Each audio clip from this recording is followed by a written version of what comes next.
Hey, everybody, and welcome to another installment, yet another edition. And I will say this: I said this before, and I know you saw the show uh, um, with one of my inventors from the Inventor series, which I think I'm going to include this in the Inventor series.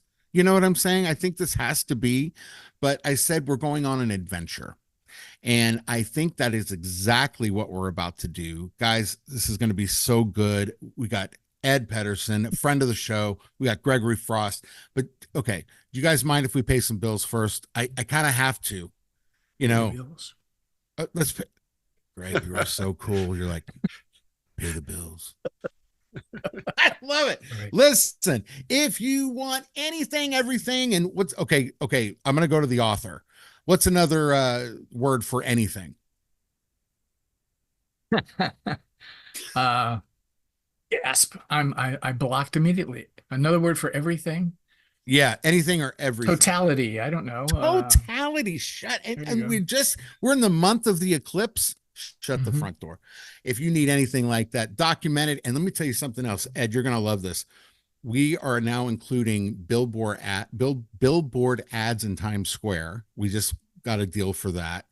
And we're doing audio books. Greg, I'm just saying that could be something we could explore. Um, we're really doing a lot of things with White Husky Films, and if you want something done, get in contact with us. The number's on the screen for everyone listening. Go to www.whitehuskyfilms.com. All you got to do, and these guys know exactly what I'm talking about. Dream, create, record in that order, and when you choose White Husky, you'll be so glad you did. And Jane's Physical Therapy. Okay, Ed, this is crazy. The guy is growing by leaps and bounds. We're looking for 4 to 8. I mean, come on, 4 to 8 physical therapists. From the last time we spoke, we've Hmm. already hired, we've hired a lot of people. It's just so cool. If you want to, I'm going to say it. If you want to change your life by helping change others' lives, go to the website and apply. Janes, JAYNES, PT.com, and get in contact with us. Apply there. You can always go to LinkedIn and get in contact with me. I'm helping recruit on this. What a value add to our sponsors, right? I'm Beautiful. helping recruit on this, and I can't wait to talk with you. So be sure to go to the website. And we have another sponsor, Klein's Jewelry. Mark Klein and his family have been in the Houston area for years. They've been jewelers for since 1969. They are just Houston legends, and we're so happy that they've attached their wagon to us. Go on their website, it's on the screen, kleinsjewelry.com. They really do embody. And you guys are, if anybody will understand this, the two people on this screen are going to understand this, that timeless elegance never loses its shine. So go there, get in contact with him. Exactly.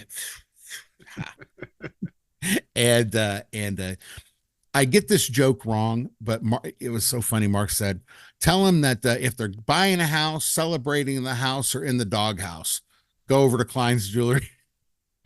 Get out of there as soon as you possibly can.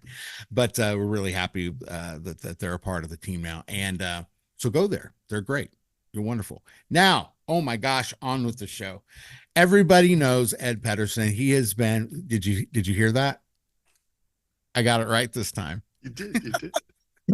Everybody knows Ed Pettersen. He is award-winning singer-songwriter, producer. He's producing a new project now that, gosh, she's amazing. Like She's I think you're gonna have a unbelievable. lot of success with her. She's going to be But huge. really, and you know what I love about it, because you're documenting sort of the ride with her. Yeah. And what I love about it is that you're taking all that advice and all of this and that you tell everyone on TikTok for free. I love the one that you were talking about when we were, anyway, charging for classes and stuff like that. Spot on.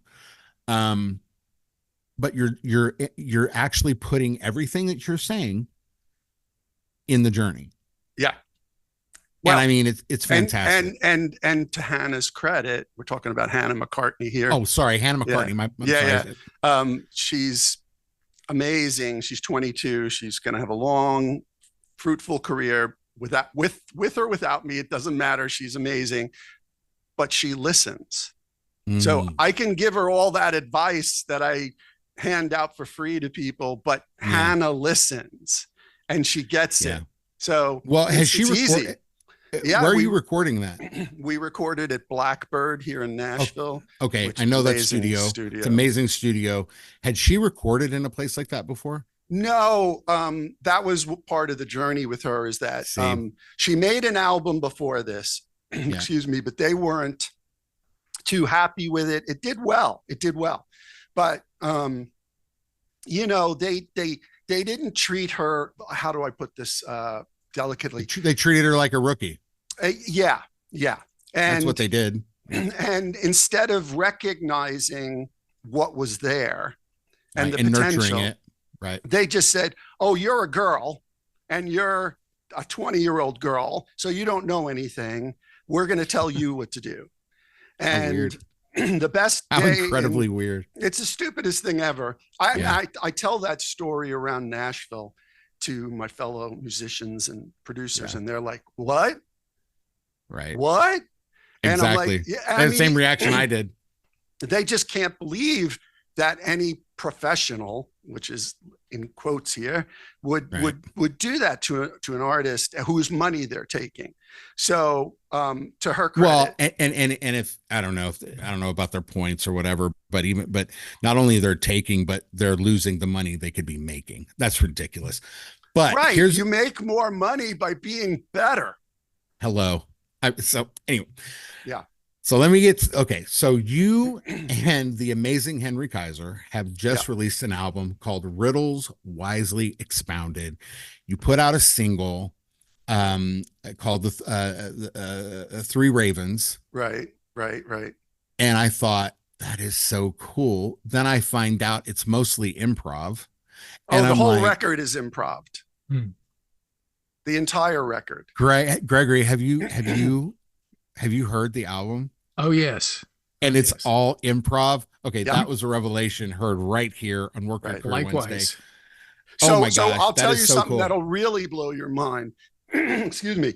So it's not only improv, but I did the vocals first live a cappella. Okay, I'm done. I'm done with. I wondered about that. It sounds like it's a cappella. Yeah, it's totally really interesting because the songs are so long, and Gregory knows this because I mean his amazing book Rhymer, he incorporates all of the legends of the child ballads, which I'm sure we'll get into, but he knows then that they're long songs, they're long so parables. They have to be. Oh my gosh. So the only way, so if I'm being true to the original narrative, I can't sing to a standard rhythm, or else they'd be like a half an hour long, or longer. Well, you guys have so much experience in the film and television industry. You know what they do to stories, and they chop them up. And no, can't do that. You can't do that with this. I mean, see, now it makes sense to me because we hadn't really talked about it. I just listened to it and I'm like, oh my God, that's incredible. Yeah. And so I thought that one was improv. Yeah, I picked the key, obviously, and I knew the tunes. The tunes, as Greg knows, they're stropic, which means that every verse is the same as the one before it, right? And so the melody and the meter never changes. But if you've got like 400 verses, like my favorite song is A Sweet William, the famous flower of serving men. And it's my favorite because of the melody. I was by birth a lady fair, my father's chief and only heir. But when my good old father died, then I became a young knight's bride. It's just gorgeous, right? Yeah. But then the story is, and I did a thing online about this because I was upset that someone took offense to that song. Maybe they didn't realize it's 500 years old, but it's a woman who's done wrong by her stepmother, changes gender, and ends up working as a page or a serving man in the king's castle, the King of England's castle. But the King of England starts to fall in love with him / her as a man. But then when finds out, wait a second, it's a woman. Okay, cool. Let's go get that evil stepmother of yours. Basically, in a nutshell. With that, let's. Okay, Gregory Frost. Let me just. Okay, this is so cool. All right, if I may, Gregory Frost is an American author of science fiction and fantasy, and he directs a fiction writing workshop at Swarthmore College, which is a pretty awesome school. Actually, I did for 18 years. I no longer do. So, well, I just wanted to get Swarthmore in there. Okay, well, that's fair. That's good. Yeah, get Swarthmore in whatever you do. Yes. If you guys don't know about Gregory Frost, I don't know. Maybe you're not into the science fiction space, or I am telling you, this guy is amazing, and it's a huge honor to have. But it's not just science fiction, because I'm, if I may interject for 1 second. Sure, please. So, especially with Reimer, perhaps, but even now I've gone back in his catalog, it's a lot deeper than science fiction. Like, I've read science fiction, and there's nobody that does what Greg does. You can't be a part of a movement called savage humanism and not be oh God, you've done your homework. Yeah.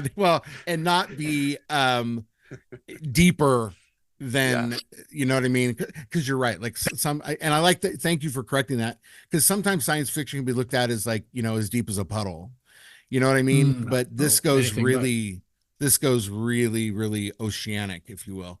It's amazing. Okay, so I'm on your website, Gregory, if I may, or Greg. Sure, you can Greg. Yeah, please. Greg is okay. Yeah. Oh yeah. It says, okay, fellow author Michael Swanwick. Eloquently, yeah. Swanwick. Sorry, that's okay. Set of Frost. This is what you have to know in order to understand Gregory Frost. That fire couldn't stop him, or poverty, or neglect. That he did what it took to get where he wanted to go. Now you know, and now you understand. Gregory Frost has ambitions, and they are not modest ones. That is such to say that, dude. That is such a cool statement, and so eloquently put in the kind of times we are. Whatever you do, you know, I mean, if you're a stockbroker, if you're a ditch digger, you know, it's so important that, you know, and I would say this, we as Americans, but we as people, you know, you have to do what you have to do in order to get where you're going to go. I mean, nobody's going to put the pedal to the metal, you know. You have to do it yourself, and I love that. And and I'm just reading this, but we're going to talk mostly about Reimer and how it relates to Ed's and Henry's new album. But and the sequel, there's a sequel, and a sequel to the sequel. Oh, and a sequel to the sequel. I love that. Wait. I'm in the middle of that right now. Sorry. I am such a fan of sequels because I hate it when a story ends. I know I'm that guy. You know what I mean? Yeah. So, I love this whole Reimer thing so much that I told Greg this. I pitched it to a filmmaker. He does a lot of TV shows, like really highly rated TV shows for Netflix. And I mean, like the last 3 shows they've had have been #1. And I pitched it to them, and I said, please go buy this book and then come talk to me. I'm like, because you guys, you got to do this as a series. Well, you know, the work that you've done on television, you know, is just, I'm saying, go Google Gregory Frost if you don't know who I'm talking about. But this is a huge honor. Highly regarded novels that include Reimer, Shadow Bridge, and Lord Tophet. Yep. Fletcher's Brides, you know, Pure Cold, the Pure Cold Night, as well as 2 novels derived from the Celtic epic. You go ahead and the Toynbee Cool. Yeah, right. There you go. There. Thank you very much. Everything's Sure. available on Amazon, or go to the website. I am telling you, huge honor. And if the introduction is this cool, I can't wait to get into this conversation. Please, everybody, welcome Ed Pettersen and the great Gregory Frost. How are you guys? Thank you. Well, thanks for having us again, You're most having me welcome. again, but thanks for allowing me Ed, to invite Greg. oh gosh, man, Ed, you're a part of the show, and you have open invitation and every for anything. And then if you bring friends, I'm like, yeah, thanks for asking, but just say, hey, I'm bringing Greg. Well, we wanted to get Henry as well, but that's right. As you know, Henry is one of very, very few divers that are qualified to dive under the Antarctic, and he is part of the U.S. Antarctic team. So his computer, he's not allowed by the government to go on Zoom or anything. I want him on the show. I want him on the show so bad, because we, like, all of us, we'd get into like super, like, Sean Ryan kind of discussions about Antarctica. Oh man, what's going on at Antarctica? Let me tell you, so just briefly, I've asked Henry about all that because I saw some of those clips, those, because I mean, the problem with some of that stuff is they don't question those people. They're just allowed to just spew these things. Like there's no like, well, but what about, and I said to Henry, I'm like, what? And he's like, Ed, he's like, come on. He's like, if you've ever been there, that's complete and utter nonsense. He's like, we hang with the Russians down there. There's only like 3 months you can be there, and it's a 2-week journey to get there, and you have to go through all these quarantines. He's like, there's no way with this guy. Well, okay, so not to disparage what he does. I mean, I would be there to pick up paper. I mean, you know what I mean? Like, but I just thought, man, I was like, well, that's a lot, like aliens and Russians. I mean, I guess, if you're going to make some money off of, your experience at Antarctica, I'm like, go for it, bro. But it's just like, I don't know. Can I throw in something really weird to that? So I mean, I've been in communication with Henry. We've been emailing back and forth since this happened. And he sent me a batch of CDs. And so we started talking in general. And it turns out that Henry, going to Antarctica, has been down there and has dived with and is friends with a friend of mine, science fiction writer Kim Stanley Robinson, who's one of the great science fiction writers working today, and has written a book set in Antarctica. And they're best friends. And I'm just going, this is just bizarre. I mean, here's a friend I've had for years, and here's Henry, who I just met, and they're best friends. And this is happening. It's a weird triangulation. How cool is that? It's one thing, like, working in entertainment, you get to know people, and then you find out how small of a world it is. And, for anybody that's done anything in it, and then to have all of this sort of I mean, it's so cool. Like, there's no way, I mean, unless you tell me different, when you guys are going, let's put together, some 500-year-old music that, well, what about Rhymer? Let me give you some background. I'll give you some quick background. So in 2007, The Song of America came out. That was a record I produced. It was the history of America in popular song. And it took 9 years to get to that release date. And in doing so, in those 9 years, I was doing copious research. And I eventually hooked up with Dean Root at the American Center for Music at the University of Pittsburgh. And Dean was instrumental and just a lovely human being. And he gave me his collection, and I showed him what I had collected. And that's when I first learned about the child ballads, because Francis Child collected, he was a Harvard researcher, I think in like 1850s, who went to England and Scotland and Ireland and collected these classic folk songs that had been around for hundreds of years. But yes, some of them go back as far as 500 years. But those songs have become completely entwined in our popular culture. So, Paul Simon, Bob Dylan, the Carter family, Jimmy Rogers, those songs all came. I mean, even Bob Dylan recorded child ballads such as Barbara Allen. And in fact, today I saw this song Black Rider that Dylan came out with just a few years ago on like his latest record. And it's stropic, meaning like, again, that it doesn't change. He's still writing in the child ballad stropic style. And so these songs, people may not realize how important the child ballads are and how ingrained they are in our popular music. Even today, nobody writes a song without it being based somehow in that form, right? Like it has to at least start there. But those songs weren't songs 500 years ago. They were broadsides. They were basically stories that people told about murder and love and war and the king mocking the king and other factions of their like little town that they were having issues with, and they would post them up and people would see them and have a laugh or have some contemplation over it. These are very, very important tales, especially maybe more so in England and Scotland and somewhat in Ireland, but because they're so part of our fabric. And then, so once I learned that in 2016, my wife got transferred to England suddenly, just like no warning, like comes home from work one day, I'm being transferred to London. And I'm like, but my life is here.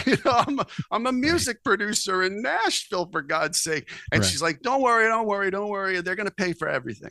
So when we get there, I'm really lost. Don't know what I'm going to do because I don't have my contacts anymore, except my wife says, I read about this workshop every Friday night at the Welsh Chapel by London Bridge. And there's a guy named Eddie Prevost. And Eddie Prevost was one of the founders and still a member, he's still alive, of AMM Music, which was one of the first English free they invented free improvisation. The Spontaneous Music Ensemble and AMM Music used to play together at a coffee shop, above a coffee shop in Soho in 1962. And the Pink Floyd would come to see them. I mean, in fact, they played shows with Syd Barrett and Pink Floyd, and Syd would go, oh, I like what they're doing. Let me try. And so I went to this workshop and I fell in love with it. And we formed the London Experimental Ensemble out of that workshop. And our second album, they were like, well, we did this first album. It was the Cornelius Cardew is a very famous English composer, modern composer, and he was in AMM Music. So Eddie says to us, no one's ever been able to do Treatise, which is his 193-page graphic score, because it's 193 pages. It could take 6 days. I don't know. So we figured. Well, what's Handel's Messiah? How many pages is that? Pretty long, but not 193 pages. I mean, not 193. It's like what, maybe 50. I'm just trying to put some context around that. And the thing is, because it's a graphic score, what determines how long you're on each page if it's not being conducted, and free improvisation musicians do not like to be conducted. So, and that's what'll take us to me and Henry improvising this whole thing. So we did Treatise. We figured out a way to get it under 3 hours. The record was a smash. It sold out. We were surprised. We were the first people to actually do the whole entire score. And so anyway, long story short, the group was like, well, what do we do next? And I'm like, well, what do we do next? I'm like, so Handel's Messiah is 187 pages. Okay. Yours is, but with tempo. That's Remember, true. It's set to a tempo. So, I think Handel's Messiah is meant to be done in under 3 hours. Right. But Yeah, it is. 193 pages without tempo. I mean, who knows, right? Who knows? That is one hell of a feat. You'd Right. get that done. And it's like, Greg, I mean, you're doing a sequel. Like, is this how this works? You do some like master horrific. That's a new word. Master horrific.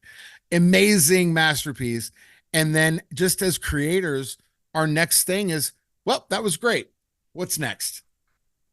I mean, Sure, that's absolutely. Yeah. What do I do now? Now, right. What do I do now? Right. So hey, keep going, keep going. Sorry. Well, it's even worse than when it's successful, right? No, it's like, oh yeah, because then you're really like, oh damn, what do we do? So I said to them, I said, look, you're British, right? And they're like, so, and they're like, you're British. You're British. I'm like, we just did treatise, why not? Do you know about the child ballads? And miraculously, nobody it's 11 people in our group, 11, wow. And all improvising at once freely. And I said, well, it's part of your heritage. And I explained the child ballads.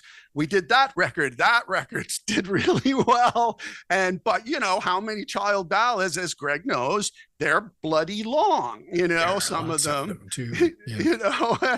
I mean, how many can you fit on one record? And then so Henry came to me and he said, hey man, why don't we do the ones that you liked that you didn't have time to do? And so we started doing this in like 2019, beginning of 2020, and then the pandemic hit, right? Just like for everybody. Yeah. And so I said, okay, look, I said, why don't I just pick a key and I'll sing, a cappella and send that to you. And then you send it back to me, and then I'll add stuff and then send it back to you. And so after 2 years, we thought we were there, right? Like in fact, I had put an early version up on Bandcamp, and we weren't there because then Greg's book comes out and Henry calls me up and he's like, have you seen this book? And I'm like, what are you talking about? He's like, he goes, here's the link, go buy this. So and anything Henry recommends, like we talk twice a day, maybe, like I mean, we're really tight. And because he's the only one, my wife says this all the time, that like we're on some like other wavelength that nobody understands. And so I get the book and I read it within like a week, like just can't stop. And I'm going, oh my God, this is that much in a week. Yeah, this much. but the elegance and the depth with which Greg created this story, which could have existed without, that's how great the story is. It could have existed without the child ballads. But I'm laughing my butt off because every once in a while, there's a little thing in there that's not just, but it's not just perfunctory or just like thrown in. Right. It's like intertwined, like very thoughtfully and intelligently into the story, and it takes it to the next one. I'm just like, I'm going, what the what? And so then we had a purpose, right? So I said to Henry, we're not done. We're gonna be the soundtrack for this book. And he's like, well, do you know the guy? I'm like, no, I don't know Greg, but I don't care. This book is our template. This is our soundtrack. And then we went from wow. Greg. So now I imagine of this. Yeah, he didn't. So know. That's what I was going to ask. Like, I mean, are you just now hearing all of this for the first time? Yes, I am just now hearing all of this for the first time. Yes. I'm gonna pull a journalistic cliche, but gosh, how does that make you feel? Stunned, frankly. That everything you're saying makes me feel really good because there's a lot, as you say, there are a lot of interwoven connections in the story that are there mostly for my pleasure in a lot of ways. I'm sort of like writing these things in there going, well, there will be 5 readers out there in the world that'll pick up these things and that's it. So it's really being done for me in a lot of ways. So I'm really happy to find out that it's not just being done for me, that there are readers out there that are going, oh, I see this and I see this and I see this. Oh, you did that. I got it. So thank you. Yeah, I can go about my life now. No, thank you. Gosh, I mean, that is high praise, man. Like, it all makes sense though, right? Like, yeah, it all absolutely, like, again, there's nothing, he's not being like, you know, coy or overly clever. Like, he had a story, but obviously he really knew about the child ballads. Like, you can't just throw this stuff in there, right? And because of the mythological nature of this, of the character of Reimer, and now with the sequel of what he's going to go through and continue to go through, it would be like, you know, there was an episode, I'm told, I haven't gotten to it yet, but we're big fans of the Sherlock series with Martin Freeman and Benedict Cumberbatch version. But apparently there's a special where they go back in time to Victorian times, you know, which is So for Greg to have worked this all out is just like mind-boggling. And the only tragedy to me was I didn't know there was a sequel ready when I finished it. But like, it was like I had this huge like crush after finishing it, because I'm like, well, now what? And then that's the way I am.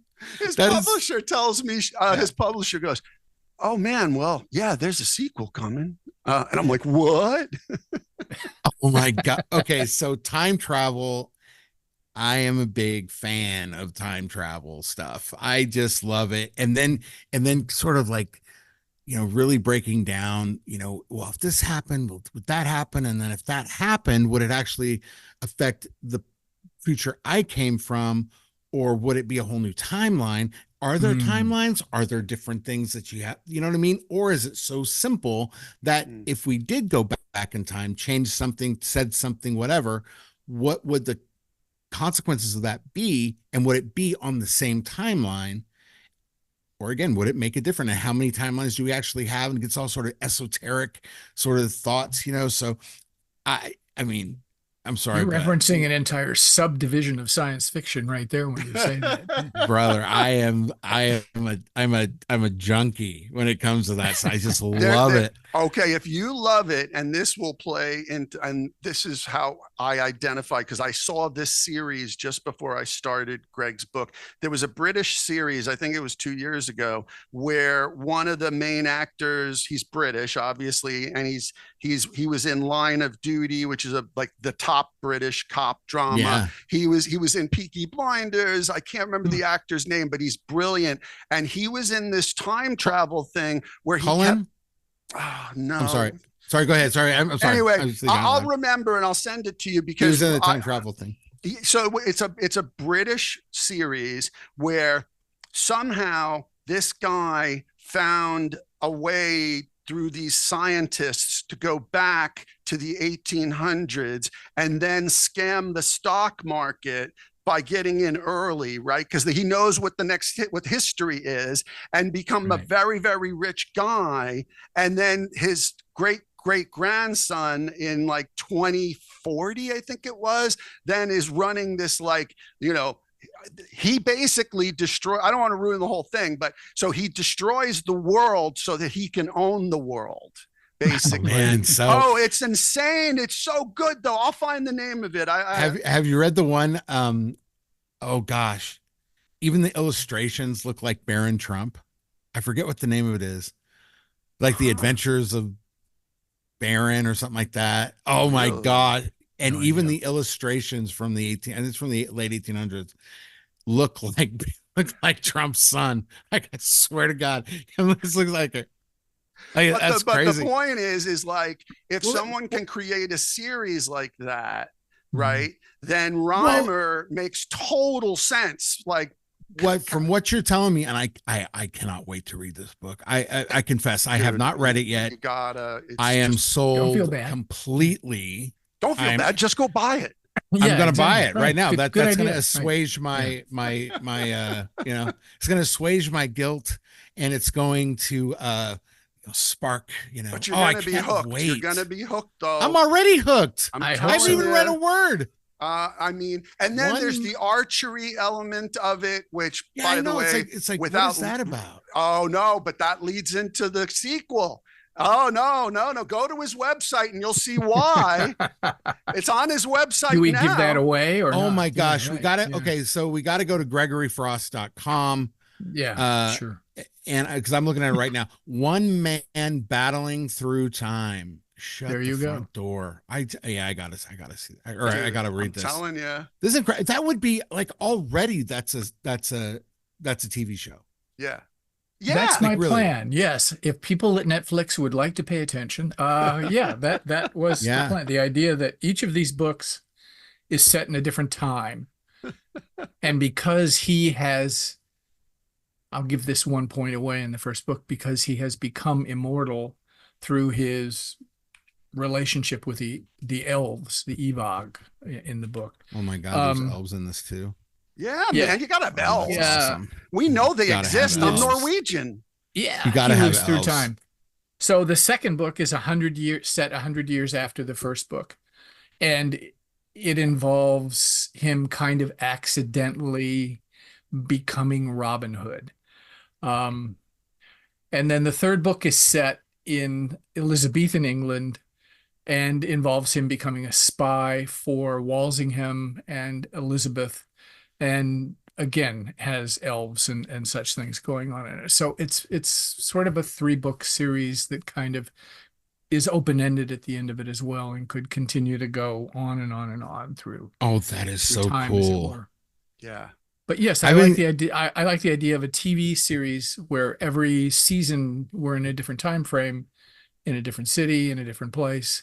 And then And how there's does only that one affect? character who sort of continues all the way through the series. Everybody else is new every time.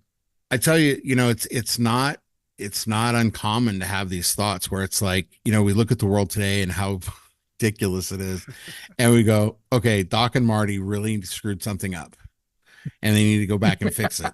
But Yeah.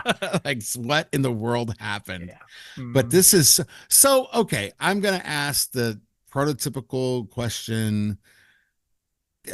Gosh, Greg, how did you get started in this? Like, what did you have a Gene Roddenberry moment and go, in this I can. particular series, as it were, of books? I mean, you're a best-selling author in tell amazing stories. I Well, mean, thanks. how in the world did that happen? I mean, what's this one about Poe? What is that? The short story about Poe. Yeah, Yeah. Well, the first short story I ever sold to no a magazine kidding. called the Twilight Zone magazine, which has long since died, was a story about what happened to Edgar Allan Poe in the last 5 days of his life, which nobody really knows. So it was, and that's a time travel story, strangely enough, since you brought up time travel, but by weird coincidence. I'm so I've hooked. worked with a couple of editors, Terry Windling and Ellen Datlow, who did retellings, adult retellings of fairy tales, both as short story anthologies and in Terry's case as a series of novels that she edited. And so I started working with folk tales and the like, and fairy tales in particular for the two of them, and then got really involved and invested in finding out a lot of things about fairy tales and fairy tale, ideas, and that kind of led me to folk ballads. And so for one of the anthologies that Ellen and Terry did, I took the folk ballad of the Two Sisters and turned that into a short story for middle grade readers. And then a friend of mine, Jonathan Mayberry, was editing an anthology called Out of Tune, which is all stories based on ballads. And so he allowed all the people in it to pick out their ballads and write effectively a horror story of some sort, spun off of the ballads. So I picked a story called The Demon Lover, and then I kind of folded that in with another folk song called The Boys of Bedlam. And so mashed those things up. And then when I got to the idea of Thomas the Rhymer, I was familiar enough with that ballad from Steel Eye Span and the Ballad of Tamlin from Pentangle, who'd done a cover of it a long time ago. And as I started working with the Thomas Rhymer stuff, I realized that Tamlin is just sort of the other side of the story of Thomas the Rhymer. And then as I started doing research, I found out that both of them are set within about 10 miles of each other in Scotland. Interesting. And I thought, okay, so Tamlin is Thomas the Rhymer, but it's at the end of this journey he's gone on with the Queen of Elfland, who's taken him for a ride, basically, so to speak, in Thomas the Rhymer. In Tamlin, he's been turned into an elf, and she's going to sacrifice him as a tithe, as a tithe to hell that they have to pay. And so he convinces a woman named Janet to rescue him. She's fallen in love with him, to rescue him from the Queen of Elfland by when he appears on this particular night. They're on their way to sacrifice him. She's to grab him from his horse, pull him down, and hang on to him. And no matter what happens to him or how he transforms, to hang on to him.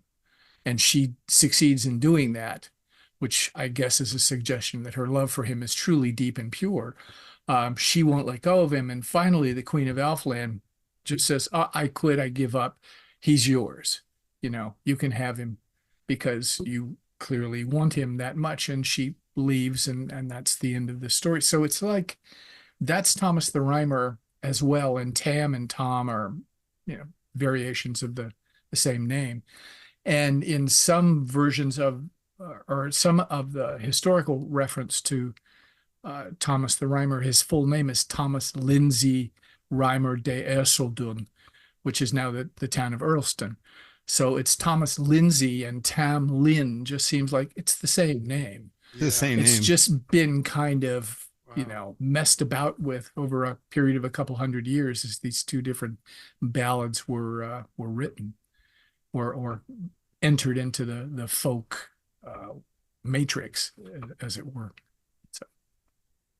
So that's the sort of thing I started doing, is like what things seem like they connect to the basic story. And as Ed said, what elements from other child ballads and all of that stuff comes out and plays. And a lot of it, I think, frankly, is intuitive. I'm not even aware of what I'm doing at certain points. So you are, but I'm going, oh, is that in there? Oh, I didn't notice that. Well, so yeah. So you seem to have a similar fascination with time travel that I do. You know what I'm saying? Yes. Recent short stories can be found in 3 time travelers walk into. That right there just is awesome. Some of the subject matter, though, or where it's set, one can look at that and say, wow, somebody transforms into a demon, and, sort of this space is typically looked at as pretty dark, right? Do you see it? Yeah. Do you recognize that? Oh, absolutely. No, I consider myself a writer of dark fantasy / horror mostly. I've written some science fiction, absolutely, but most of it's fantastic of some sort and pretty dark. Yeah. So the reason I ask is because I auditioned and I got to know a little bit Wes Craven. Oh yeah. And he was just such a fascinating guy and so kind to me. And a lot of people didn't know what who he was. Like, they didn't know what he looked like. So he could just be sort of this sort of innocuous guy. You'd never know that that's Wes Craven. Like, he's scared the living hell out of you for decades. Yes. And he was just this unassuming, super kind, super great guy. And I didn't get the part, but I didn't care because I got to know him. And he never really answered this question. And I asked him, I was just like, so what is it about horror that like that you gravitate to? And he gave me some esoteric answer, and I just left it alone because I don't think even he knew at the end of the day. But I'm asking you the same thing. What gravitates you towards that sort of, the dark side of, and you can look at it and say the dark side of humanity, sort of the dark, you know what I'm saying? Like what dark forces enable or make, if you will, someone do something, but I don't know. What is it about that genre that you're like, yeah, this is my genre? I'm probably not going to have a very good answer for you. You're gonna pull a Wes on me, aren't you? No, I'm gonna pull a Wes on you. All I can say to that is the first book I remember as a kid taking out of the library under my own power, as it were, was a retelling of the Odyssey for children. Oh, And by the wow. time I was done with that, I went, the only thing I'm reading the rest of my life is going to have monsters and visits to the underworld and all of this sort of stuff in it, because that was just wonderful. And Yeah. I was, I think, damaged right away. I mean, at an early age. I have an answer for you, though. You want it? I have an answer. Yeah, absolutely. Okay. Here's and it only struck me in the last year, and someone asked me, it had something to do with my career. And I said, they were like, or something like, when did your career change? And I said, well, I got a record deal and I started my career writing songs that I thought that other people would like. And it was good enough to get me a record deal, right? It was good enough to put me out in this field. However, at some point, I must have gone through a emotional, personal crisis, or just grew up and made a decision that I'm writing songs for me. Maybe it was dissatisfaction with my career or the industry in general. And I just drew the line in the sand and said, now I'm writing songs for me. And my popularity grew 4 or 5 times of what it already was. Gosh, I love that. And I went, and it was somewhat disconcerting, right? But then I realized, oh, you dummy. Everybody has dark thoughts. Everybody gets blue. Everybody gets depressed or has incidents in their life that they don't know how to deal with. And if they have someone else who can put this on paper or in song that they can relate, yeah. That's how, that for me anyway, that's my answer to that question. It changed my life. It changed my career. I love that. And before we were talking, or before pre-show, we were talking just a few minutes ago about writing for yourself, right? And Greg, you were talking about, these are just stuff that I've really found interesting, and I wrote it because I'm interested in it. I think that's so important, because I mean, as a creator or a professional of any kind, a lot of times people I have a friend right now who is just so frustrated because things aren't happening the way they should, and he's super senior, but blah blah blah blah blah. And I think this is so important. He's not working for himself, and I'm not saying have a business, I'm not saying any of that. He's doing it for other people. He's doing it so people will, so he keep his job, or he or whatever. But it's so important, because when you kind of realize, like, this is what I'm interested in. If I'm interested in it, I'm sure other people are, but I really don't care if they are. And I didn't think so. I didn't believe that other people would care to hear these thoughts from me. Right. But yet then I have a whole new audience. I have a much bigger audience and a deeper one. And someone had asked me I guess it's a few years now back, they were like, oh, what do you think of Billie Eilish? And I'm like, I love Billie Eilish. And they're like, really? And I'm like, what do you mean, really? I'm like, she's amazing. And they're like, why? I'm like, because she's not afraid of the dark side and she's big.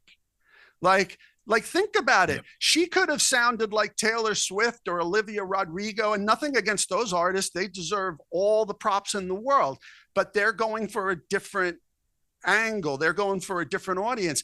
But Billy said, this is how I feel. This is how I'm expressing myself. And people responded to it. Millions and millions of people. So like, what is there not to like? And so when I was reading Reimer, there were a couple of sections in there where I'll admit, like, because it wasn't expected, it starts out with this kind of mystical, magical, beautiful folktale, but there are some dark moments, man, and you're like on the edge of your like seat going, oh man, he's got to make it. Right now that I know there's a sequel, of course he makes it. But at the time, you're like, oh my God. And then something really dark does happen, even though he comes out of it. But the importance of that are the consequences that takes him forward. Right. So yeah, it's the darkness. He had to deal with it. There's loss. There's tragedy. And yet he keeps moving forward. And now we know. Really good. Now we know he's moving through time. It's so good. It's so good. And to just for the Billie Eilish thing, I think it's more so to your point, what she's discovering and has discovered about the business that we don't talk about. Right. And so for an artist, and this, sometimes the only way to get through something is to write about it and is to just expose it for what it is, whether, you're saying that you endorse it or not, you're saying it exists. And I think that one of the great things about your work and Greg's work, I mean, it's in the context of a tale, but you're exposing the way things are. Yeah. Does that make sense? Because you have to. Sure. I mean, so what on my 2013 album, I Cursed the River of Time, I've been searching for my Norwegian family my whole life. My grandfather wouldn't talk about it. My father wouldn't talk about it. I assumed somebody murdered somebody, and that's why they never went back. Well, it turned out to be a much more fascinating tale than that. Nobody killed anybody, at least as far as I know. But as I went back in this journey and finally tracked down my family, a friend of mine made a great suggestion. He's like, hey, Ed, he's like, in the 1850s, Norway used to be they're the richest country in the world now, but for 300 years, the only country poorer than Norway was Albania in the civilized Europe. And so, the only thing they had was literature. And the reason is that Sigrid Undset was one of the early female authors who had massive success with Kristin Lavransdatter, which is like, they usually sell it in 3 volumes because it's like this big. And the author, now I can't believe I'm blocking on his name, but he wrote all the plays, Ibsen, right? Ibsen. Oh. Right. So Ibsen and Sigrid Undset were the two. That's what Norway had in the 1800s. That was it, right? They didn't have music. They didn't have anything else, but they had them. So the Norwegian government made a concerted effort to invest in supporting literature. They're like, this is our thing, right? These two are worldwide, right? So let's do that. Well, now in Norway today, I could name you 25, even though there's far more, current amazing best-selling authors who their books will just like make your head explode. They're so beautifully constructed and written, and the pacing and the language and the meter and the prose. And so my friend said, if I were you, I would get a hold of every modern Norwegian book and some of the classics in English and read those. And so that album I did in 2013 was I took characters from those novels, like one of which is the English fiddle player on the Titanic. And he, the band played as they went down, as legend goes, but it was creating a backstory for that character. And by creating a backstory, that backstory intersected with my story and my dealings and my relationship with my own family. But it doesn't end well, right? Like, he doesn't see his family again. And he writes a note to his brother saying, "Oh, my dear brother, please don't weep for me." Like there's this whole refrain that goes through the song, I cast no burdens on, and he's playing as he goes down. So if you embrace that, people find other meanings in it than what you even intended. I'm sure it happens with Greg's books too. If you're really good at it, it's not even what you did for yourself. Interesting. So I asked this of Ed last time he was on, and I want to ask it of you.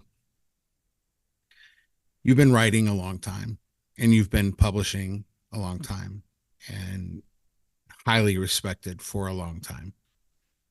Do you find that the industry that you're in, and it intersects with everything, I mean, it's like fashion, right? You know what I'm saying? Like we're all in that, fashion, music, literature, that kind of thing. Life, we're writing about, do you find that the industry has it changed for you? And not to disparage any other authors, but do you feel like the quality is the same? Wow, that would be difficult to assess. I think the industry has changed over time. And that's a huge topic all by itself, just the way things have changed with the ability of people to self-publish. So you've had people, you've got different kinds of self-published books. You've got people who didn't want to wait and go through the living hell of trying to get an agent to represent them and to represent their work, and then to find a publisher to represent their work. And so there are people that I think jumped in too early, and there's that fiction over here that's self-published, but then there's self-published fiction by people who just felt like, I don't need to go through all that rigmarole, and I know what I'm doing, sort of like you're saying it, and I know I'm good. So I'm going with this, and they've gotten feedback from editors. They've taken the time or spent the money to have somebody look at their work and say, yes, this is great, send it out, etc. So you've got a whole industry of people who are making the music by themselves without a lot of the machinery of the corporation that used to exist there. And I think the same thing happened in music at pretty much the same time too. It's like the music industry evolved in such a way that I'm grabbing music all the time from places like Bandcamp, as an example, by artists who aren't necessarily represented anyplace else, and certainly aren't represented in the major part of the industry or the field. So I think that's true in fiction and literature too. At the same time that it's also become broader. So even though I'm working with Celtic material and such here, there's been a giant expansion of writers from different cultures coming in, influence of different cultures coming into the literature, fantasy and science fiction in the last decade or so. That's really changed the face of it in a lot of ways, probably all of which is good. So, more, for instance, I just watched the Three Body Problem series, which is based on a set of 3 novels by a Chinese writer, magnificent Chinese writer, magnificent books. And they're changing the series up a little bit. But again, that's somebody who 20 years ago probably couldn't have gotten published, or maybe 30 years ago wouldn't have gotten published or would have been ignored. Now that's changed. So yeah, there's an evolution going on constantly, I think, in the world of literature and probably in the world of music as well. I would suggest that Greg's point about editing, you know, I'm always telling people to don't wait. Like, you know, I'm sure waiting for an agent as a writer, as a book, oh my God. I can't imagine. I would just jump, right? Because I was looking into that at one point and I went, oh yeah, no. You know, this is no. But in music, I'm always telling people the same thing, like, just do it. You know, there's no gatekeepers unless you want there to be. However, have an editor, have a producer, have people who do know what they have done it and are excellent at it at a very high level. You can hire them and they're not going to charge, they're not going to break the bank with you. In fact, maybe just hire them as an editor. You know, if you can't afford them to produce your album, hire them to assess it before you go into the studio and make suggestions. You don't have to listen to all those suggestions. That's your right. But if you ask first, at least you have that information going forward. That is a big difference, because in the business, in the music business, everybody says, oh, the gatekeepers. Okay, well, that's not an excuse anymore, but making crappy music is, you know? So get somebody who's done it, who has a track record. I'm not the only one. There's thousands of us who have like my CV. You know what I mean? I'm not that special. I tell that to people all the time. It's like, I mean, a monkey can do this, you know, like if you train the monkey a little.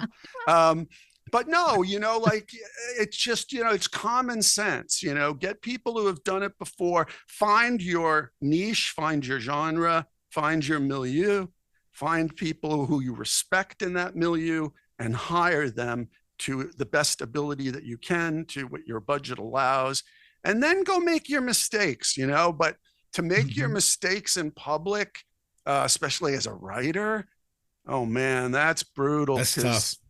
I don't know about that one. It's forever. Yeah, I mean, your piece of music, once it's out there, it's out there. It's out there. It's true with your fiction. It's like, that was your one shot with that story, you know? Yeah. And that's a great point too. Cause so I worked with an artist like 15 years ago, and I was asked by a major label to work with him. And I was like, oh man, and it was a country label. And I usually work with pop or jazz or folk or whatever. And I hadn't gotten the call for a country label. And they called me and they like, you know, we like what your track record. We think you're perfect. And I was perfect for this guy. But after meeting him, I was like, yeah, he's not really going to listen to me. But you know what I'm going to do? I'm going to bring a friend of mine in to co-produce with me who's got 19 Grammys.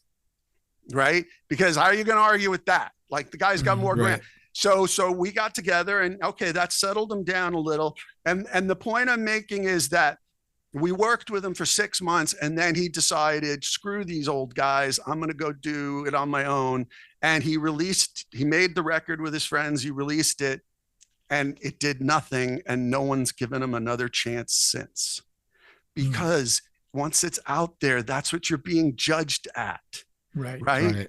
So like, just, I know it's hard, but trust some people that know better than you do, at least till you get the knowledge. It didn't take me that many years. Like by the time my second album was out, I kind of knew what I was doing and I was getting hired to produce people. So like, just go through it a little bit. It's like, not everything's slow down, young man. You know, like slow down. I know. My uncle used to say to me, he's like, well, you're in your sun phase. You haven't entered your moon phase yet, you know, because I was always like, wanted it now, you know, when I was in my 20s. He was right. He was right. I don't think any of us know what that's like, Ed, you know, to be in your 20s and wanting it now. No. Guys, Oh, wait. Now. I just remembered. Can I just tell you what the two series okay. So the English actor is Stephen Graham. Oh, and yeah. Amazing Okay, I actor. know the name. And the Yeah. series is called Bodies.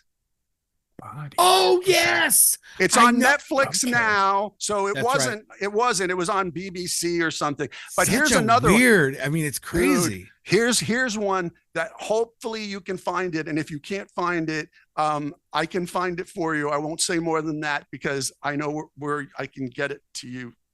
I don't want to break any laws. But there's there's a series. Oh my God.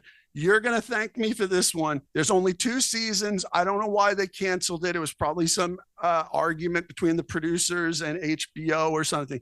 But there's a Norwegian series called Beforeigners.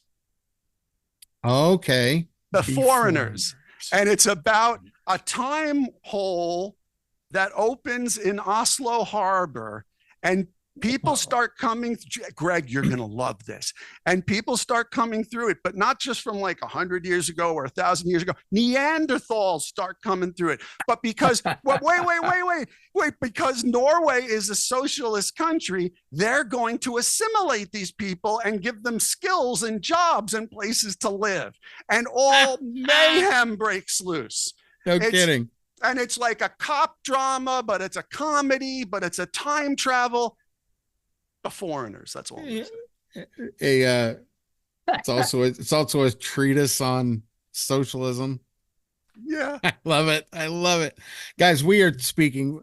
Oh, we're having so much fun. We're gonna skip the break with award-winning producer, singer, songwriter Ed Pettersen and best-selling author and inspiration for Ed Pettersen and Henry Kaiser's new album, Riddles Wisely Expounded, English and Scottish popular ballads. Gosh, I'm having so much fun talking with you guys. Oh man, thanks. What I say? By Rhymer. Listen, audience. By Rhymer. Sorry, I missed that. Can I just record you guys in a perpetual loop saying Rhymer? The best. I'm gonna make a rap song by Rhymer. By Rhymer. You know, I would much rather hear those chants than the ones that are currently going on. But I think we're good with that. By Rhymer, by one man battling through time. I'm buying this today. And the sequel's coming. The sequel's coming. The sequel is coming. I think in July. The sequel is coming. The sequel is coming. The sequel. Yes. The plane. Oh man. Shout out to Tattoo. Gosh, man. So you did kind of Wes Craven me a little bit. but I get it though.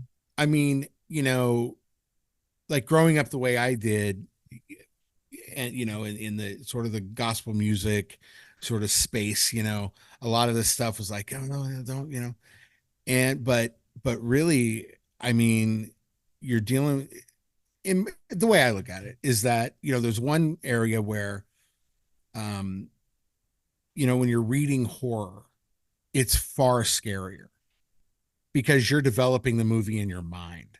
Correct. Right. Yeah. And then I mean, that's the great thing about reading in general, you know, and literature. And, you know, when people don't read, it's not, you know, it's funny. It's like, well, you know, I read, you know, some of these books a day and I'm so intelligent and, you know, and then you got the other people that are saying, well, I mean, I'm reading stories, you know what? It's not about that. It's about you're making a movie in your mind that will always stay. And that's why literature is both amazing and dangerous to, you know, in a lot of ways, because once those ideas get cemented, you know, once you read Odyssey, I can't believe the Odyssey for kids.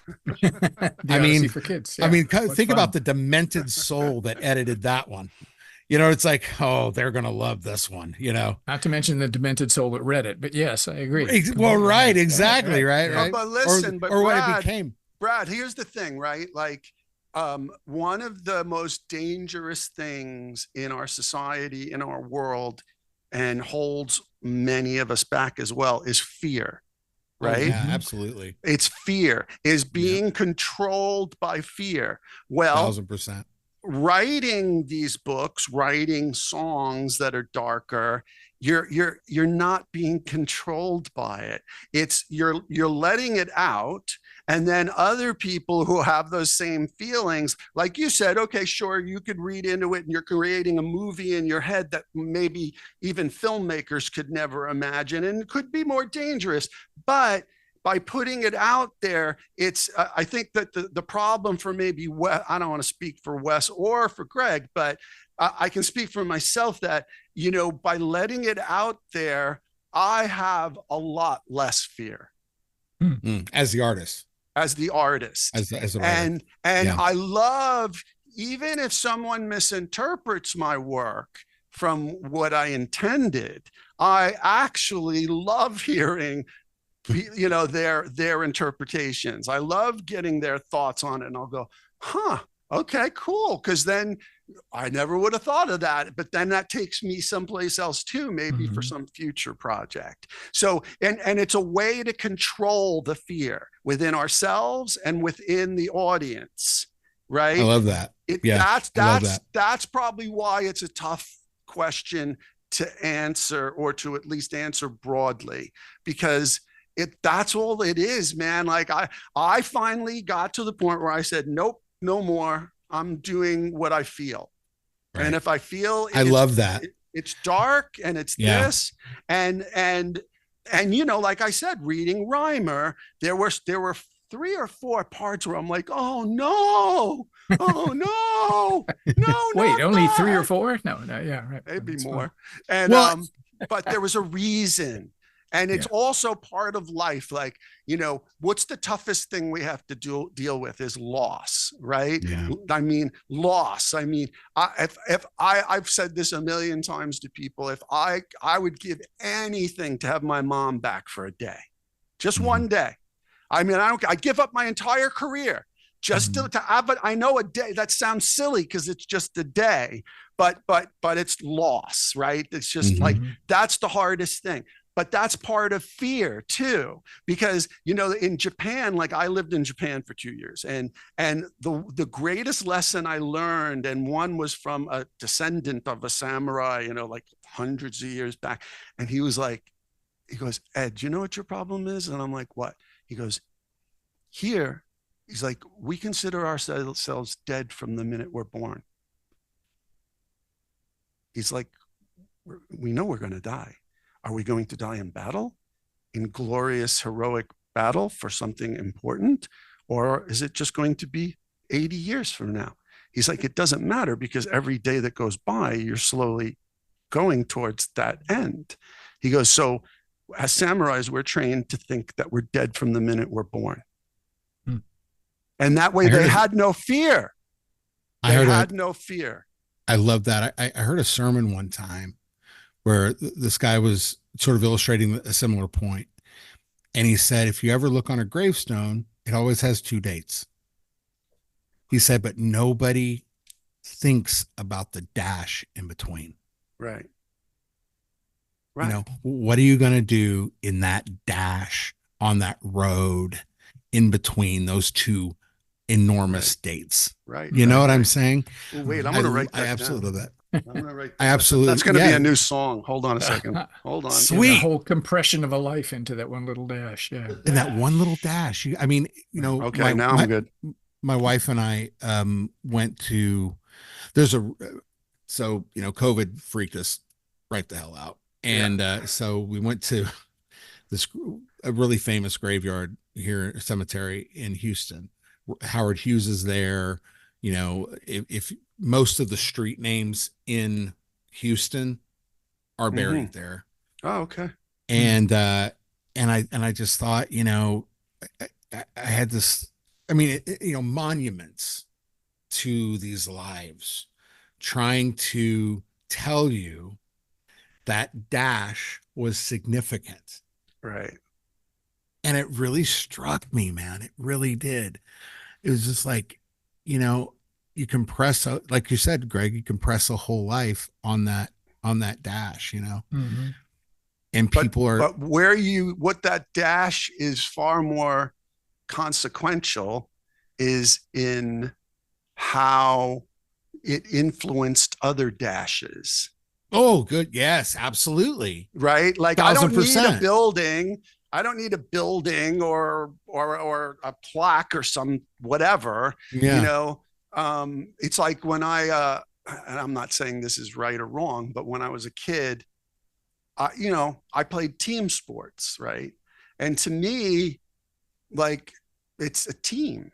There's no I in team, as they say, right? So, like, There's one and win though. Yeah, well, and that's all I was cared about is winning. And that's the point. Like, I cared about winning. And to win on a baseball team, there's 8 other guys on the field. And so I think I won the MVP for the league, like, every, when I was like from 13 to 18 or something. And I never went to pick up the trophy. And finally, somebody, like one coach I had, he came to my house and he's like, well, here's our championship trophy. I'm like, I'll take that. And because I wasn't going to the dinners for like 5 years straight. And he's like, and here's your MVP. I'm like, I don't want that. He's like, what are you talking about? I'm like, put it for the team, put it up in the Bahnhof Deli who sponsored us, like. That's a good idea. Because I'm one guy on a team, like, I'm better than anybody else. Like, no, I wanted to win. That's all I cared about. So like, to me, how you influence the dashes, other dashes, are way more important. Like, you can't get a team to play together if one guy thinks he's the reason the team is winning. Mm-hmm. Right. That made no sense to me. Like, it's a team sport. If it was tennis, it would be different. Okay, then give me the trophy,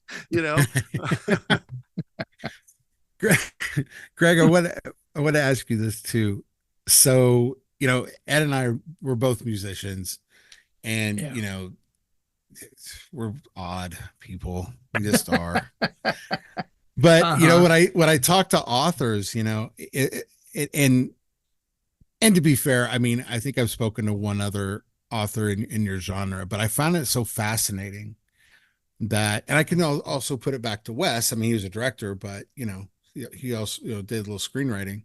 Yeah. And you guys are just so cool. Like, you're like you don't talk a lot. You're, there's things that, you're expressive, obviously. I mean, you're a person. Hello.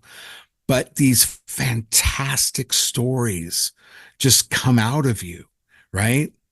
What is that? I mean, I don't know. What is that like? I mean, I'm a performer.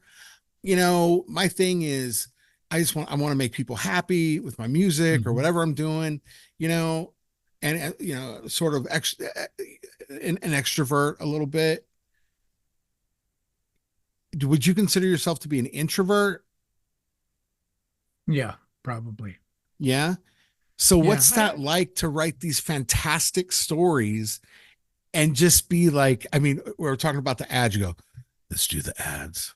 I just love it. Sorry, I didn't realize it came out that way. It was like, let's do the ads. It was his broadcaster voice. Right. That's right. That's right.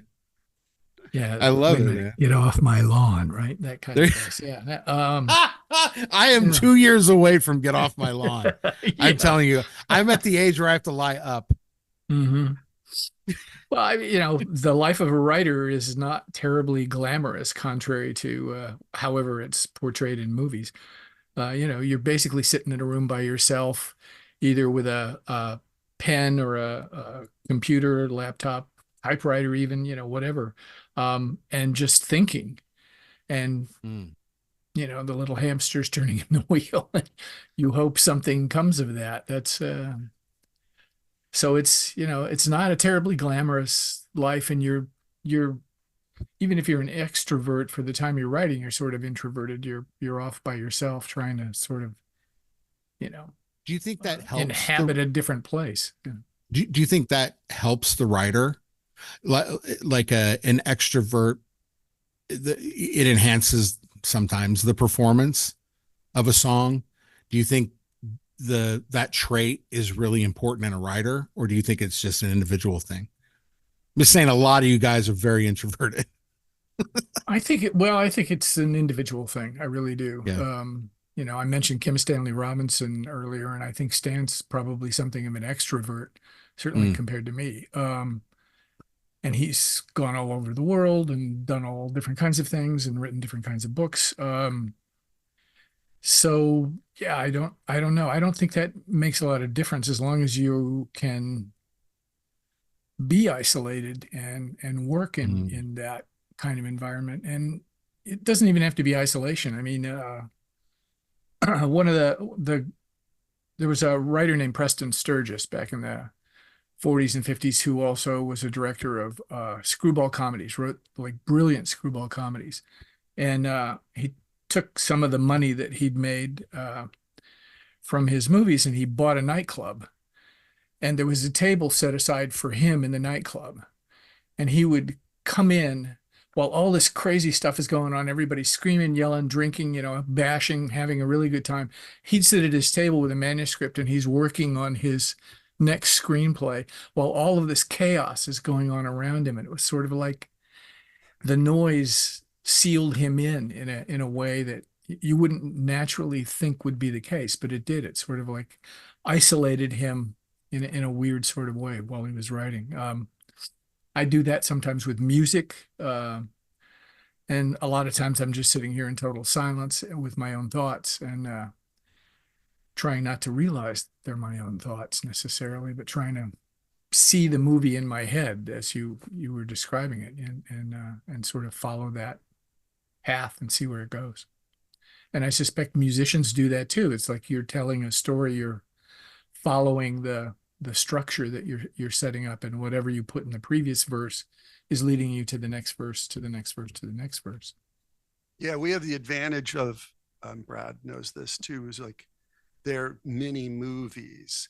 We don't have the luxury in 3 minutes or 3.5 minutes to expand too much, but there is an arc, there's an act 1, 2, and 3, and they're just like mini movies.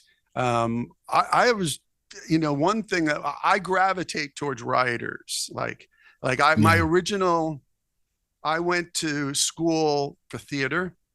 That's what only thing I actually studied in college.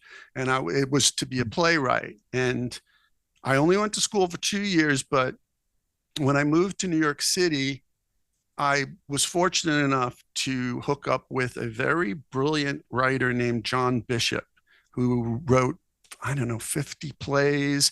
And he's also written movies like The Package and Drop Zone and Navy SEALs, because the money was good after that, but his plays are brilliant. And one thing, he used to do all the time, he's a little bit more, not extroverted, but a little bit more extroverted than most writers. And Lanford Wilson and Leonard Melfi, Lanford Wilson's a Pulitzer Prize winner, and Leonard Melfi wrote Birdbath, and we would all sit around this table at the Lion's Head down in the West Village, and we'd be having drinks and whatever and holding court, and somebody would say something, and John Bishop would go, "Say that again," right in the middle of like this mass, say that again, and it would always end up in a play, and that's why, because you have to be, this helps for songwriting too. You have to be listening, and like there's those nuggets, and they're nuggets. They're not cliches that people throw around every day. It's those conversational nuggets that that are very unique, that you can build off of, and you just keep a book of that, and every writer I know does something like that too. So I would have preferred being a novelist to a musician, frankly, but I got roped in, so I don't know that I would have been any good, but I just would have preferred it, so. Well, that definitely happens for writers too. I'm always hearing things that don't really mean anything to anybody else, and the conversation goes by, and I've stopped right here because that was really interesting. Yeah. And now I've taken a left turn at Albuquerque, and they're, off here Somewhere else. doing somewhere else. But I'm going, oh, that's interesting. I'll come back to that later. Yeah. It's like 2 hours later and say, yeah, when you said this, and they're like, what? I said that?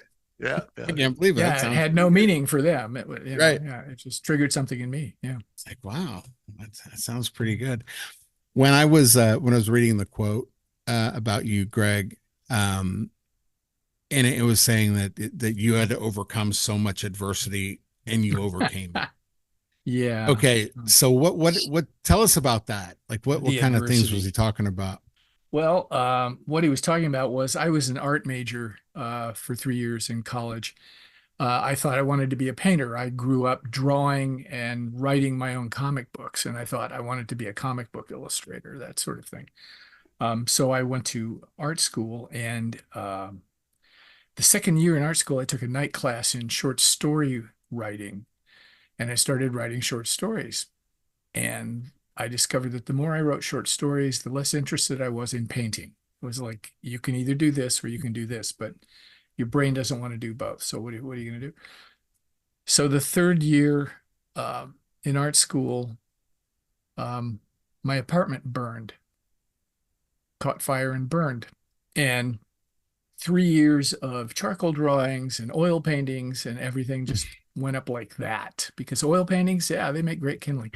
And I had a crappy little plastic Royal typewriter, and I'd written a short story, which is, I consider my first short story because it actually had a beginning and a middle and an end to the thing. And the typewriter had sort of like vacuum formed to the table, but because of the kitchen window blowing out from the pressure of the fire, apparently, the fire went up and over the table. And the story, though it was singed around the edge, was intact.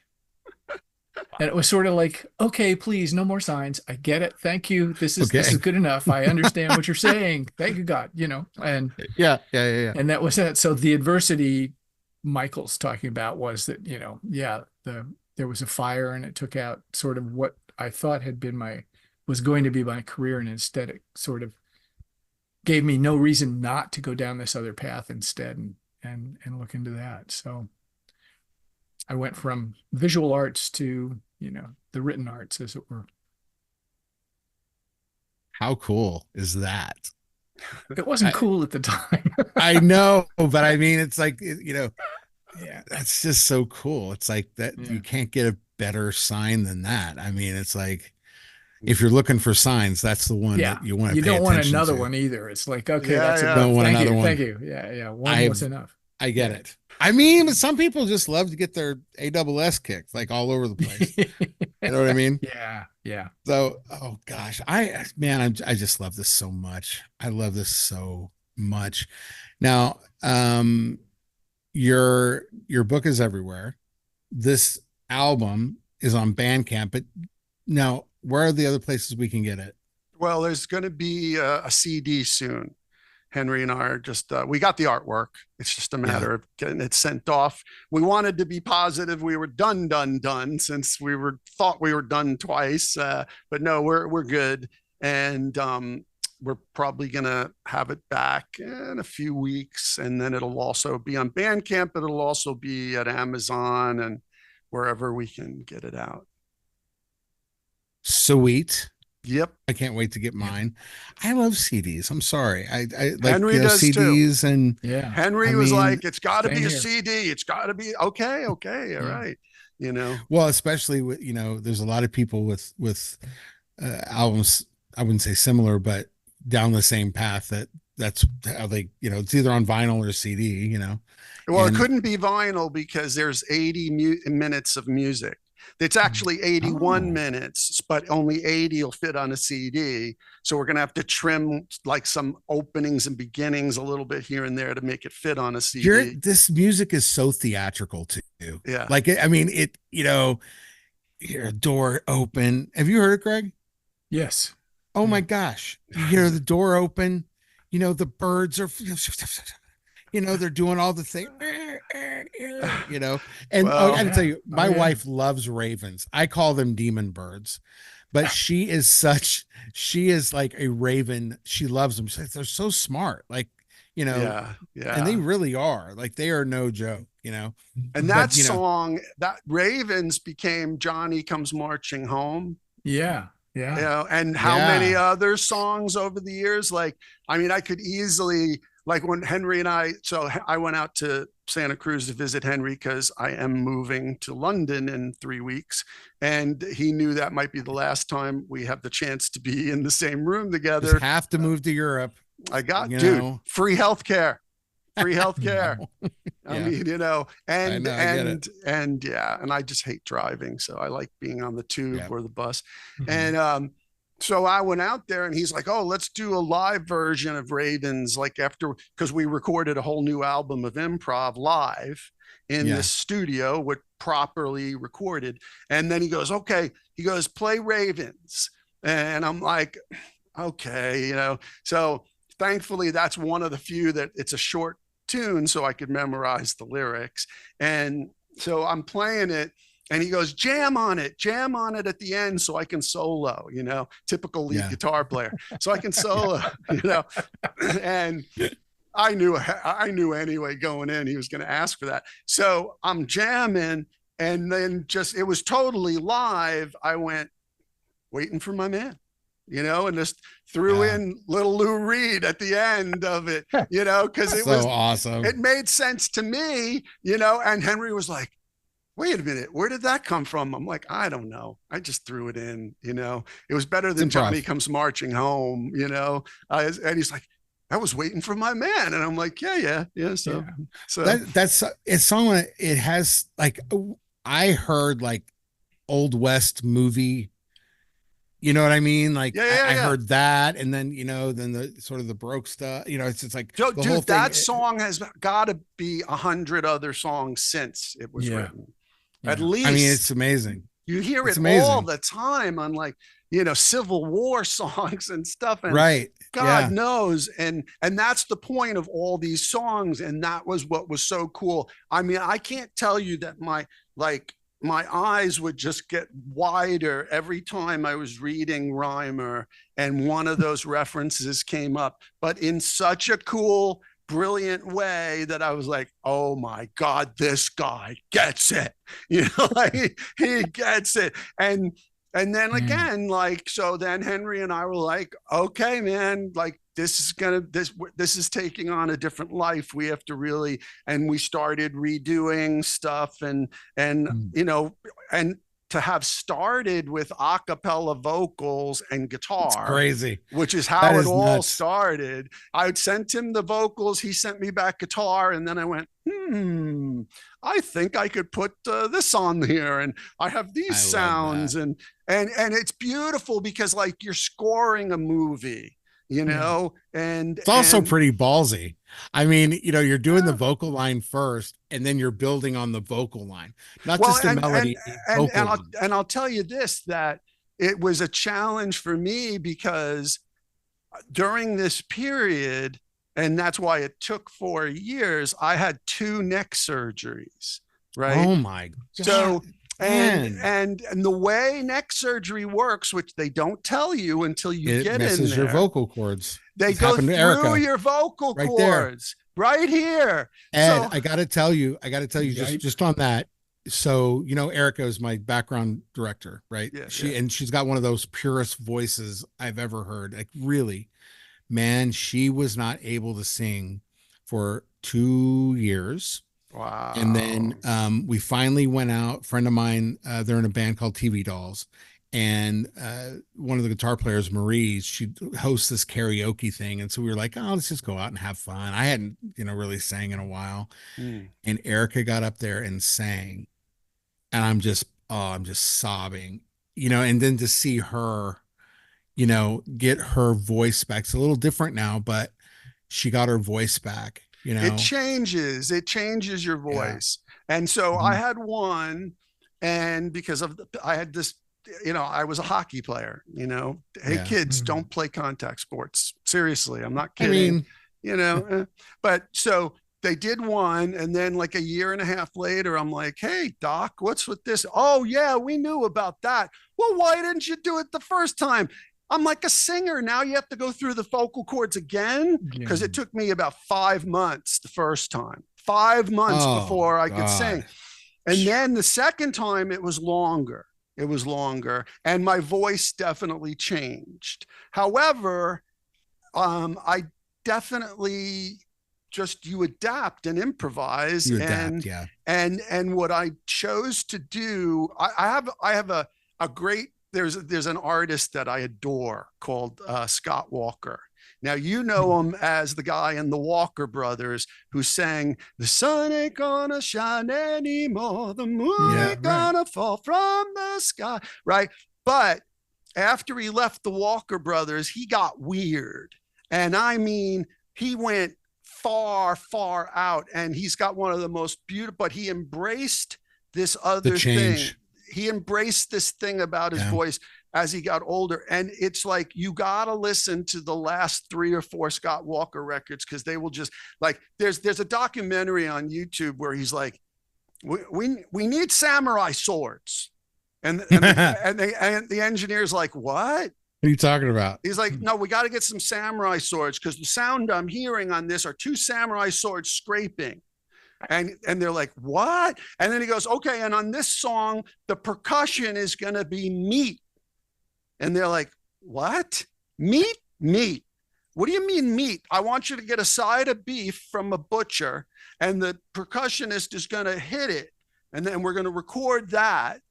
I mean, with sticks? Like he hit the meat with sticks? with his fists. Oh, with his fists, really? And that's the percussion on the record. I mean, you gotta like, so Scott Walker was an inspiration to me after having these surgeries, because I was like, well, it's not the same, but I can embrace something else, a deeper baritone thing, and it can be more expressive in a way. And so that's what I started doing. It's not perfect yet, bro, but it's in evidence on our Riddles Wisely Expounded. I'm going to tell you right now, I'm going to make sure that she hears that, because it was, I mean, I'm telling you, man, it was 2 years, and she was trying to do stuff that she used to do and found that she couldn't do it. And it really, Erica is like so positive about, like, positive, like positive person.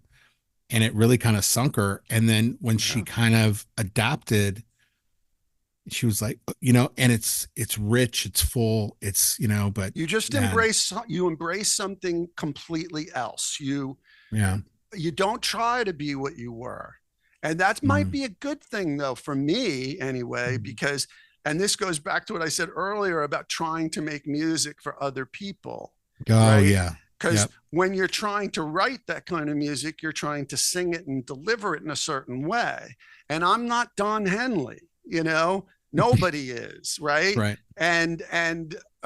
So, but, I can try to sort of be like a low rent Scott Walker, which ain't bad, because I mean, honestly, if you listen to Scott's music, you're just going, whoa, what is going this guy?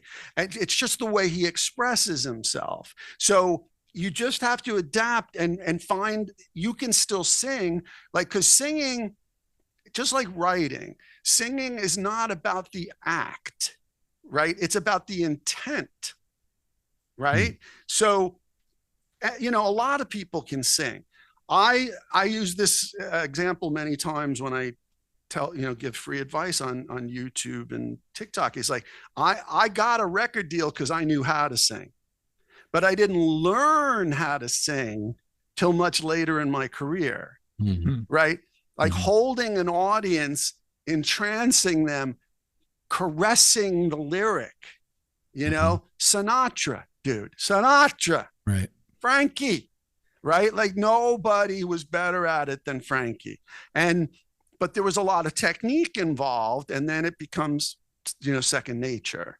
But it's the interpretation, right? It's how you have a narrative, just like with writing, you have a narrative, and how you deliver that narrative, how you pace it, how you caress it, makes all the difference to the audience. It's not necessarily how good a singer you are. It's how good you sing. Mm-hmm. I love that. I love that. And I'll give you another. Gosh. I'm going to tell a secret that I've never told anybody, ever. So writing, I can do in my sleep. I've actually done it in my sleep. Woke up from dreams and written. Yeah. I can do it hiking.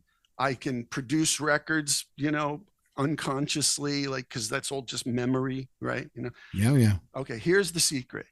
For me to go out and perform for people and do my job as well as anybody can do it, I have to practice incessantly. I can't, like, I know it must look just like effortless for Bruce Springsteen to do it. And maybe after 60 years it is. But for me to go and even be in the same area code, I have to practice 1,000 times before I go out and deliver in front of an audience. It's not unconscious. It's intentional, and this goes back to the singing thing, is how I'm delivering that narrative to my audience. I have to practice, and I have to practice a hell of a lot more than you would think. Like, I think I would have to play songs hundreds and hundreds of times before I will go out on the road. Everything else is easy. I love that. Yeah. That's the part that's hard, because you have to be as good as anybody who ever did it. This is what Greg said before, right? Mm-hmm. You can't just throw stuff out there. I mean, you can, but then it's out there. And now with video and phones and everything, like, I don't want somebody going, oh, this is a video of Ed, man, he was really off. I'm not going out there off. You know what I mean? Right. That ain't happening. So that's the big secret that everybody should be in tune with, is that I love that. It's if this was easy, everyone could do it. Everyone could, and everyone I think that's one of the reasons why people that do what we do are kind of fascinated by it, because if they could, they would, Exactly. And I think it's really important to remember that, in some way, shape, or form, we're the voice of the voiceless, right. In a way, because, totally. And that's an obligation. We have a responsibility. Yeah. I had two of my oldest friends I haven't talked to, I'm not kidding. Well, one of them I've talked to twice in 35 years, but the other one I haven't talked to in 35 years. And we were the brothers, man. We had a group of 7 or 8 of us, and we were inseparable. But, everybody goes their own way. But they all stayed. I was in advertising when I met them, right? We were all ad execs. Some of them went to start their own companies. They were all became very, very successful. But I guess they didn't know what happened to me, right? So the one guy goes to visit the other guy, and they're drunk off their skulls the other night. The phone rings at 10:30. I think somebody's dead, like, come on, at 10:30 at night, right? Yeah. And I answer it, and they're like screaming and laughing. And he's like, Ed, he's like one buddy, Tony. Tony's like, hey, Ed, tell Carrie where you've been. And he's like, he can't believe this. And I'm like, what do you mean he can't believe this? He's like, I mean, he doesn't even know where you are, what you do. And I'm like, can't you tell him? But like the point is, we had this wonderful, hilarious conversation. Like, we were right back to being 27 again, but they had no idea what I do. Like, Tony was like, well, I told him you're really successful and all this stuff. And he's like, but tell him how you got there. I'm like, in a 10-minute conversation, like they have no. So everybody wants to do it, but the actual connect the dots is really hard for most people to understand. It's hard work. Everybody wants to go to heaven, but nobody wants to die. Yeah, exactly. Right. So I asked Ed this last time he was on. It was an incredible answer. But Gregor, what is the one piece of advice? No pressure. I mean, it was a fantastic answer. Okay. Yeah. Great. Like it was an answer of answers. Okay. I'm just saying, no pressure though. Yeah. Right. What's I'll the just one ask piece Ed of what his answer was. No, I'm I don't sorry. There you even go, there you remember. go. I don't know. Text him. What's the one? Go to the show. That's a I better idea. improvised. I Go to the improvised, show. Greg. What's the one piece of advice that you never got and wish you would have gotten? Um,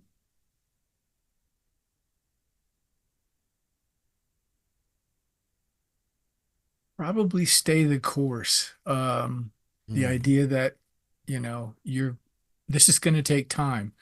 And that kind of goes back to what we were talking about with people that rush their stuff out to market before it's ready, before they've had an editor look at it, et cetera, et cetera. Um, you can improve if you don't get there the first time. If the thing you write doesn't sell, the story you send to a magazine gets rejected, et cetera, et cetera. It's not a personal thing. Don't take it personally. I think at the start of my writing career, I did that a lot. If I got rejected, it's sort of like I put that story in a drawer, which is the absolute wrong thing to do with that. Um, you really kind of have to think, I'm going to try and do this for, let's say, 7 years or 10 years. I'm going to try and do X. And, if I have no success, then yeah, maybe I should go look at doing something else. But take the time to let yourself develop. Take the time to let your writing grow, and it will. The more you do it, the better you get. The more you pay attention to the literature that you're reading, pay attention to other people's stories, pay attention to how those stories are built and constructed, the better you get. So I think I don't know, that's a piece of advice I would give for anybody is like, just because you've failed coming out of the chute, as it were, that doesn't mean you're not going to make it. It doesn't mean that your fiction isn't going to get better. You're not going to find a place to, publish. And the other thing is, in a lot of ways, don't compare yourself to everybody else, because there's always going to be somebody who the first thing they write is a bestseller and they got $1 million for it, and it's great. I'm happy for them. You're not going to probably have that experience. Don't assume that you need to have the career they're having. You're going to have the career that you're going to have, and embrace that, whatever it looks like, however create, whatever you create.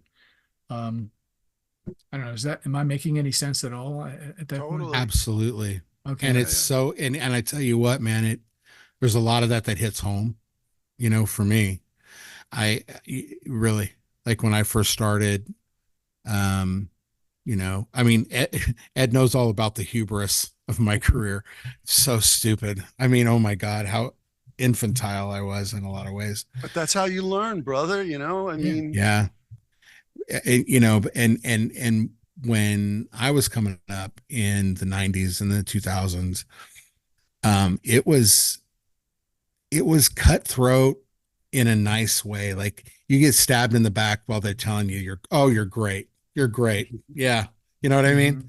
And they wouldn't tell you these kinds of things. And when I talk to people that have really achieved a lot particularly in the arts, it's like, what was that piece of advice nobody gave you? And you know what? I find it pretty common that none of us got the advice that you just gave. Ed gave very similar advice. He's like, don't think don't think you're terrible if the first thing doesn't hit. You know what I mean? It takes time. If you're going to be a better writer, you have to write. And that's with music and obviously with literature as well. You got to do it. I remember seeing I watched the movie. I didn't, but J.D. Salinger. So when I was a kid, that book had a profound impact on me. It really did. I don't know why, but it really did. And I just thought it was really neat. I think it was because I don't know, man, we were coming out of the 60s and the 80s and in the 90s. Yeah. Where, you know what I mean? Like it was like this soft ish kind of, it was developing into what would become now, I guess. And I just thought, God, man, just tell me straight. Don't sugarcoat stuff. You So I don't think be afraid. This is the best advice you could ever get, is don't be afraid of criticism. Yeah, You don't be have to afraid of listen it. to all of it. Like, you don't have to take all of it to heart. But like, one of the best pieces of advice I ever got, and this should be for any creative art, is if you hear the same thing all the time from everybody, maybe that's something you might want to look at. You might want to look at that, My friend, and I mean, my friend, oh, go ahead. No, please. I was going to say my friend Maureen McHugh put it, we taught a writing workshop together, and she told the people in the workshop, if 8 people tell you you're drunk, you should lie down. Right. Exactly. Right. But when I was young and coming up in this business, being entertainment business, it had nothing to do with me. It was all because you don't get it. Yeah, it's so stupid. And no, don't be afraid, man. Don't be again, fear, man. Don't be afraid. Don't be afraid. And anyway, listen, by the way, I have to go shortly because someone's coming to buy my entire record collection so that I don't. So yeah, I know. Dude, I can't move it. You know how big my record collection is? I'm going to take that to London. First of all, have you seen a London apartment these days? Dude. Well, have you seen? Okay, so when you put that guitar online, that wasn't yours. It was you were I don't know. Were you in Gruen store? Yeah, I was in Carter Vintage. You're in Carter Vintage. Okay, I know Carter Vintage. Yeah. Anyway, does he know whose record collection this is? You know what I mean? Like, so when he sells it, he's going to put the tag Ed Pettersen's record collection. Maybe. I don't know. I think that vinyl is so hot right now. They're not going to care whose it is. They're going to get that in the store and they're just going to be, I'm serious. Man. They're going to fly. And they're really prime. A lot, they're all like first pressing things. And Ed, you've already sold them. I'm just saying. Yeah, man. So how many records are we talking about? I'm only giving up 400 of 800 LPs. That's not bad. I mean, I used to have about 1,500, and slowly over the years, just for space reasons, I got rid of some of them. But I was very choice about what I collected, and my own tastes. But a lot of the stuff appreciated quite a bit. You're not selling any Sun, are you? Like, you have Sun, right? A couple Suns. Yeah. Well, yeah, but you're not selling those, are you? Anyway, we'll talk offline. I'm just saying. I mean, Wabbit, I might. I mean, got my little TCB. I've got one. There's one from E in there. There's one Elvis one in there, but it's it's one of those reissues where it was like stuff that should have come out that never came out. Oh, in like 78, 79. Yeah, that there was like a whole period where he was actually doing good work that nobody heard. Right. With Felton Jar. Oh yeah. Anyway, we can get into that. Yeah. But I always thought the commercial value of putting a Blue album on a record called Moody Blue was pretty cool. Yeah. I always thought that. I thought it was nice. I never had a problem with the Elvis, Canadian one, the one that he did, it was like he did Snowbird on, and that came out on a gold disc. Cool. I had that one too. Anyway, so we're gonna wrap. So I apologize. So. No. I was looking at the time and I was like, I told them 1:00 and it's now 1, so they're going to be ringing the doorbell pretty soon. So, well, I got to tell you that beyond everything, I just appreciate you guys and thank you so much for coming on. I hope we can, keep in touch. Ed, thanks for having us. Can't get rid of me. Ed can't get rid of me. I will have internet in London. Do they have that there? I think they have such a World Wide Web thing. Yeah, but it's you got to be careful because it's going to come with an accent. You know what I mean? Yes, like, intertubes, right? The intertubes. The intertubes, right? Guys, and everybody's in the sound of my voice. The stories, everything that you've heard today, truly come from masters. So thanks. Do not. Thank you. Thanks, Greg. Thank you for doing this. Thank you, Ed. Yes. Thanks for the invitation, both of you. It's my pleasure. So thanks, Brad. When you guys listen with intent, and purpose, because there's gold in everything that they've said. And with that, for everybody at White Husky Films, Jane's Physical Therapy, Klein's Jewelry, and everyone, and go out and get Rhymer, go out and download Riddles. Oh my gosh, masterpieces. Go get them right now. The links will be in the description. And with that, I got to tell you guys that for everybody here, for Ed and for Greg, that we love you and God bless you. And let his face shine upon you, give you great peace, be excellent to yourself and each other, and go get these books and go download that album. We'll see you next week. Thanks, everybody. Thank you. See you guys. Jane's Physical Therapy has immediate openings for full-time and part-time positions. For home healthcare physical therapists and physical therapy assistants, we are actively looking in the New Orleans and Lafayette areas. Call Bradley Clark at 713-364-8777. Join us at Jane's Physical Therapy, and let's help Louisiana get back to living life. Attention lawyers. Are you tired of wasting thousands of dollars in billboards, magazines, and more with little results? If so, we can help you save big. Did you know that a powerful video can be used on practically any platform and get you more clients than just one billboard alone? Visit our website at whitehuskyfilms.com. Call or text us today to receive a limited time offer. Oh, hi. I didn't see you there. Hey, if you like Work Your Career Wednesday and want to be notified every single time we have a new episode, like, share, and subscribe. Hit that notification bell, smash it, get a hammer and get it. And Yeah, that's fine. Too much? No, that's fine. Are you sure? Yeah, I love it. People want. Do you hear Steven in the background? I was just making sure I'm going to be okay. But get that notification going. And hey, we will be letting you know, or I guess YouTube will be letting you know, when the next Work Your Career Wednesday is on. So make sure you like, share, subscribe, hit that notification bell. Man, ding it, ring it, sling it, and bo-bing it. All right? And we will see you soon. Work Your Career Wednesday. Oh, great. I'm glad you stopped by. Be sure to get that subscription bell, and I'll see you there.